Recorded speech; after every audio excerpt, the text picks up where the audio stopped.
Welcome to the State of the City with the theme, A Time to Build. First, I want to thank this City Council, who are all volunteers, and our paid staff for the incredible work they have done on infrastructure. So A Time to Build really means to me that it's a time to build all the time, continuously, to make sure that we keep up with the infrastructure needs of this community. That's a basic service that is our responsibility to you, whether it has been parks, streets, water, sewer. We have really made incredible leaps in this community. In fact, this last budget cycle, $150 million budget, $20 million cash, which is 13% of the gross revenue to this community, went directly into infrastructure improvements in Tyler. No other city in the state of Texas can say that they are able to do that. Why is that important? We might not see water pipes and sewer pipes under the ground, but we know we have an aging city and we have to work on those pipes. So I applaud the staff and the council's commitment to work on those items. Now we will see videos from each council person on projects that they're passionate about that are either in the progress or have been completed. And we can all be proud that in 2018, we will again have a time to build in our community.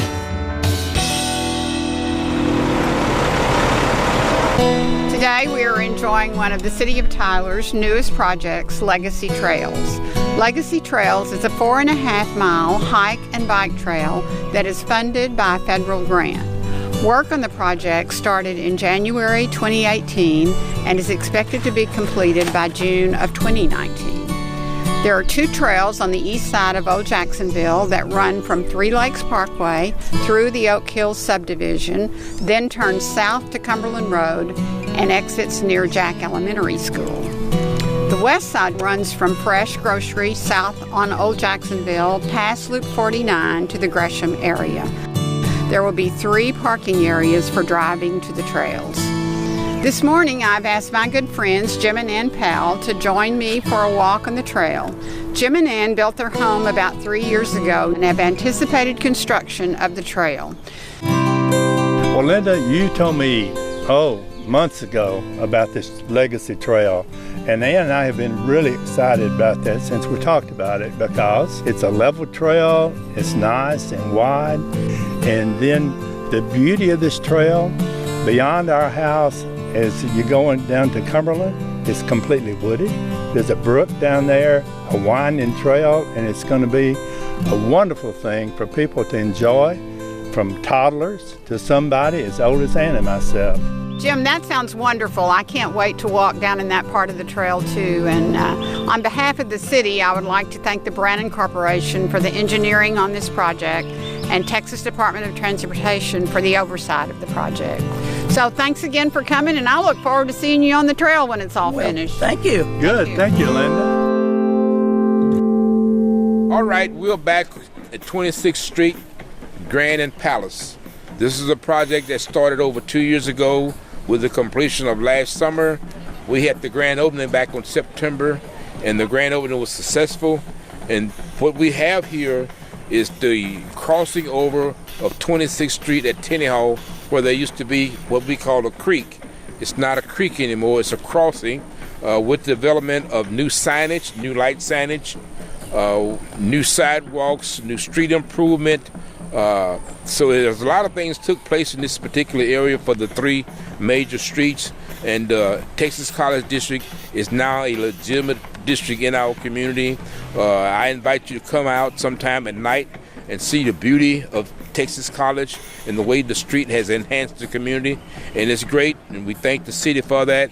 And the good part about it, everything was paid for by half-cent sales tax.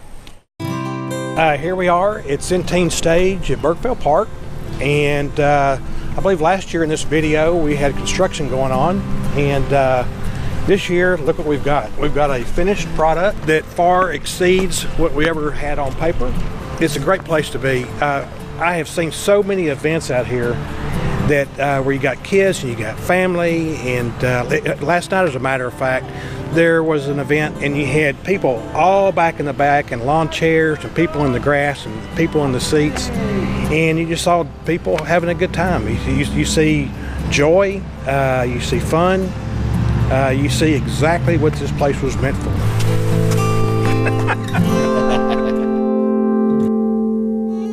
What we've got here is another fun park project here in Tyler. This is Hillside Park, located at Fleshel and Irwin.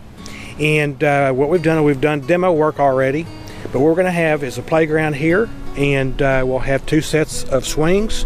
We'll have a huge rotating play feature. We've got a rotating barrel, which is going to be a lot of fun. And we're also going to have a huge concrete slide that's 6 feet wide, 13.5 foot long. It's going to be a fun slide. Over there, we're going to have the 200-foot long art wall.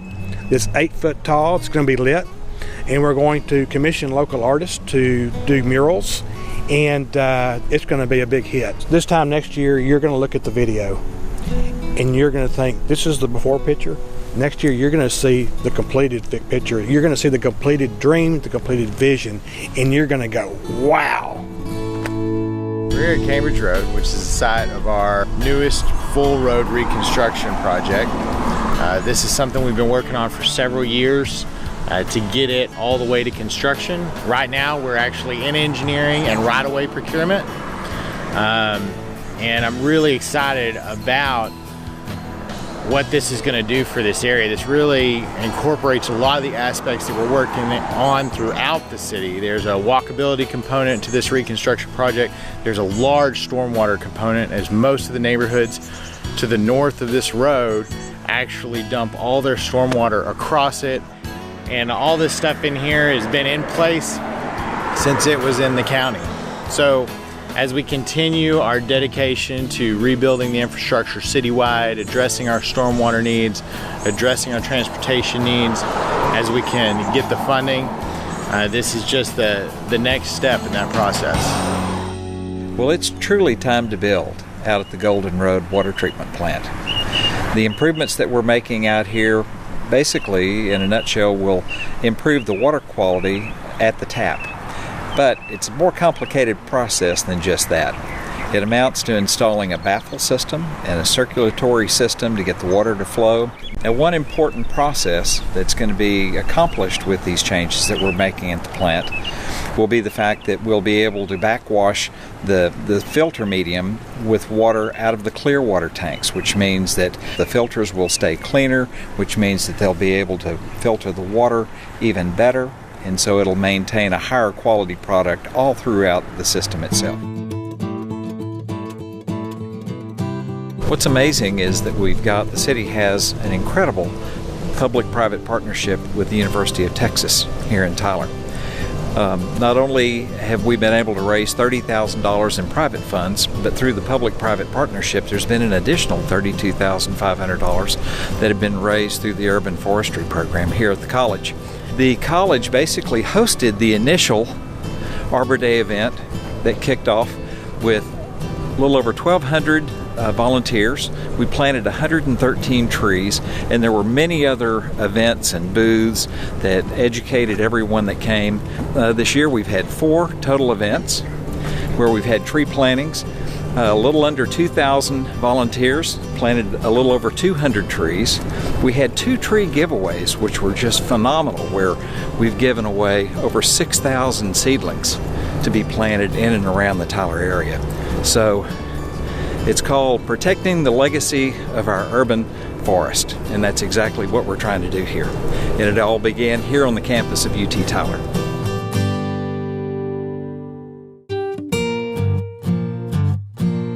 As a result of the City of Tyler's multi-million-dollar investment on the construction of Earl Campbell years ago, we have seen numerous projects come on this parkway. We have seen a school, we have seen private businesses, we've seen a grocery store, as well as this apartment complex. Just 1 year ago it was under construction, and now it boasts full occupancy.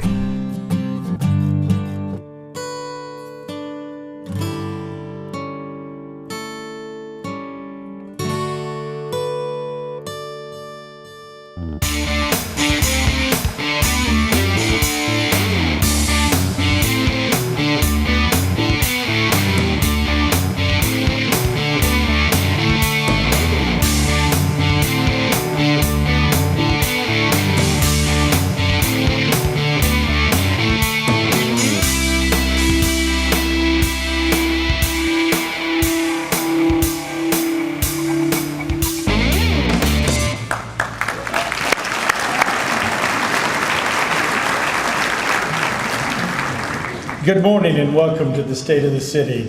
First, I'd like to recognize the City Council members that are with us today.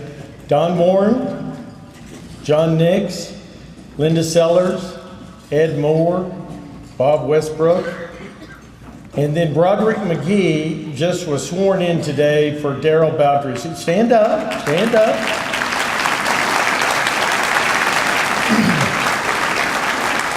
And I want to appreciate them. This is a volunteer commitment on our part. And so these council members and I spend a lot of time for volunteer hours in a community that we love so much. So it's an opportunity for us, but we really appreciate their service. And also I'd like to take a moment to thank our city staff, about 850 people. Both some that are here, some of the key leaders that are here today, and then those that are working right now to keep our municipality running smoothly. Thank you for your dedication to the citizens of our community. Thank you.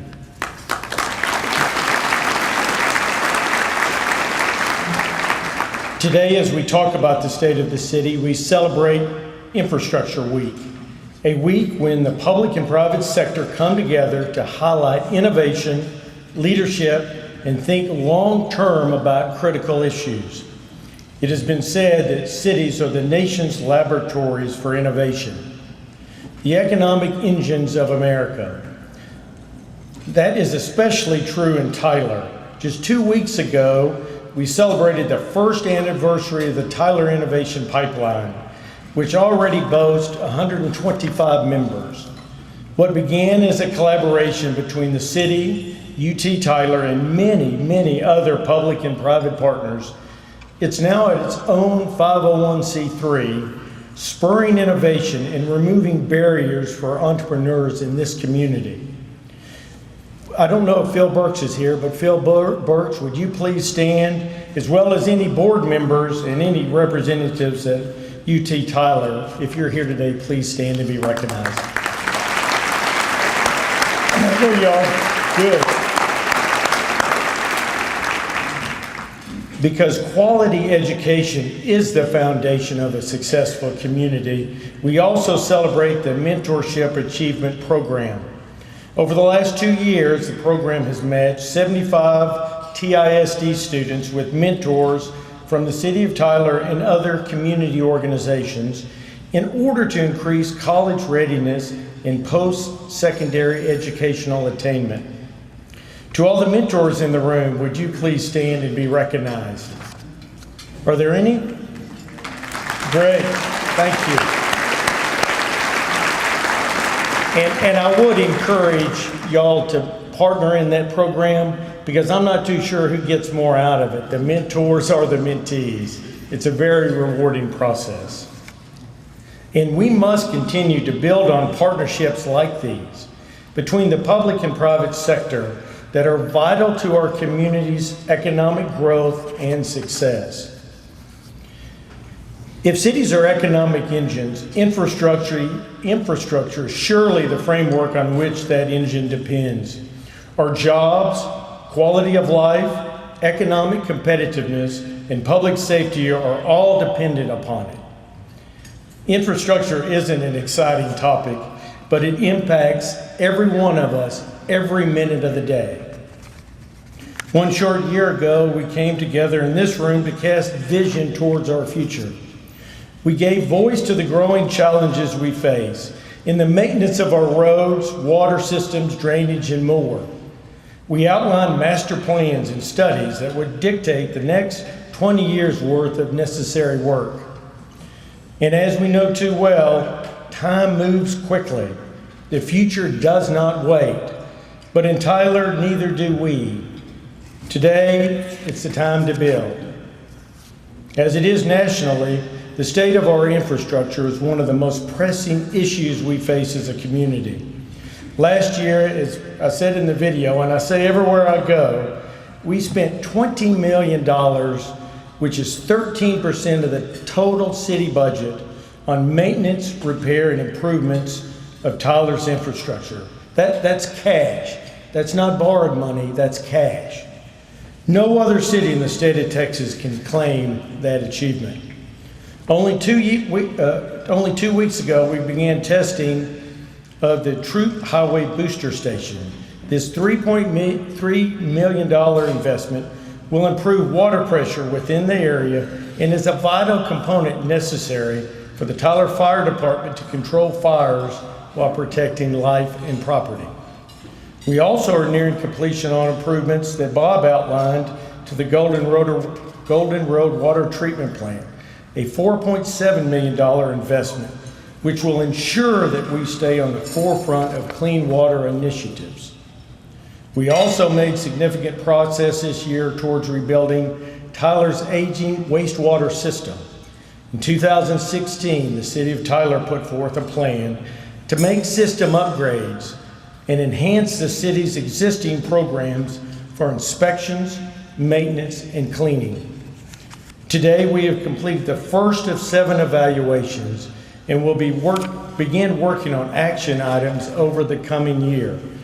In the next decade, we anticipate spending $100 million on 100 projects to improve and rebuild our water and wastewater systems. 2/3 of these improvements will be paid for with cash from sales in the Tyler Water Utilities Fund. But we cannot build our economy without a functional network of roads, drainage systems, and a competitive regional airport. You may remember that in 2016, we raised property taxes specifically for street maintenance. Through this 1 cent increase, we have invested $2.1 million in repair of 84 miles of road.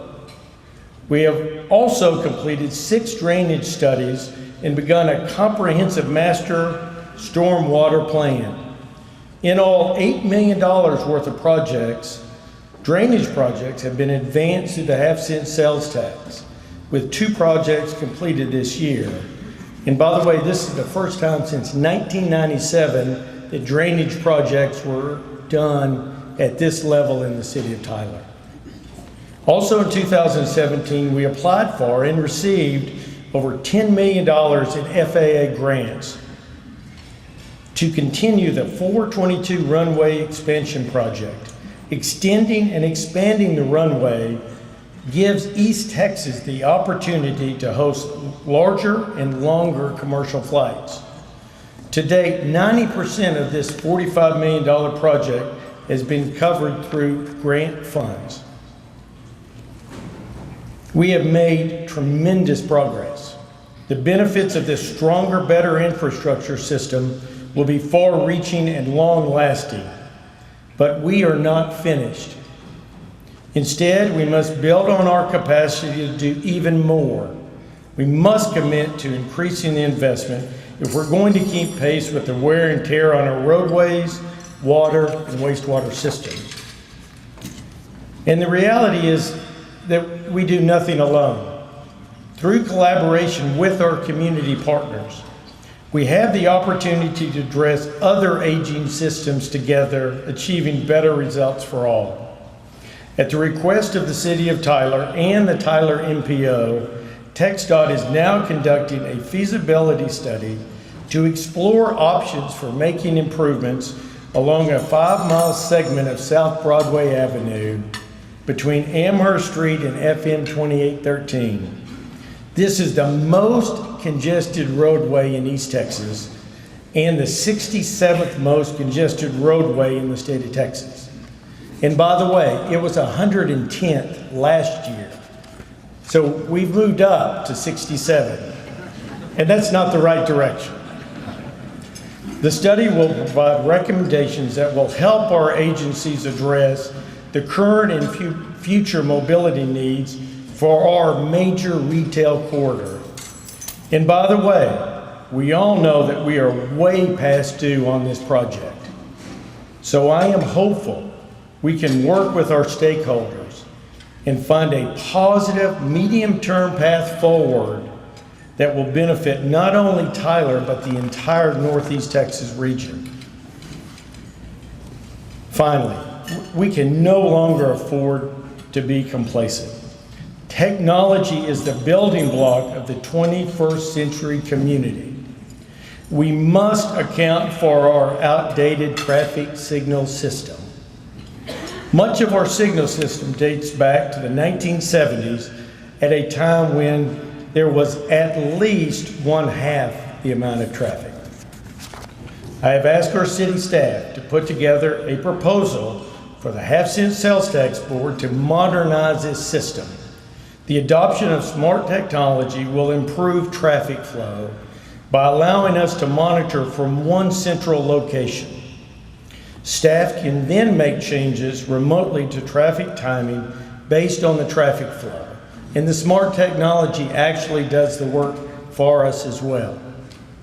This will be a vast improvement to the current system that requires each of the 160 light poles and control boxes to be synchronized by hand. Mayors and city council members work from the bottom up to make things happen. It is our job to bring people together to create consensus and opportunity for all, for now and in the future. For 2 years, the City Council has promised you that we will continue to modernize and build anew our community's infrastructure, that we will not push off onto future generations what is needed today. We have kept that promise. We will keep that promise. Because we have exceptional citizens, we have an exceptional city. From this year onward, we will build our infrastructure and economic opportunity. We will build our community through transparency and trust between our citizens and ourselves. I no longer look forward to the future, excited about what it holds. I am excited for today. The future is here. It is time for Tyler to build together. And as always, I am proud to live here, and I'm proud and honored to be your mayor. Thank you very much for coming today.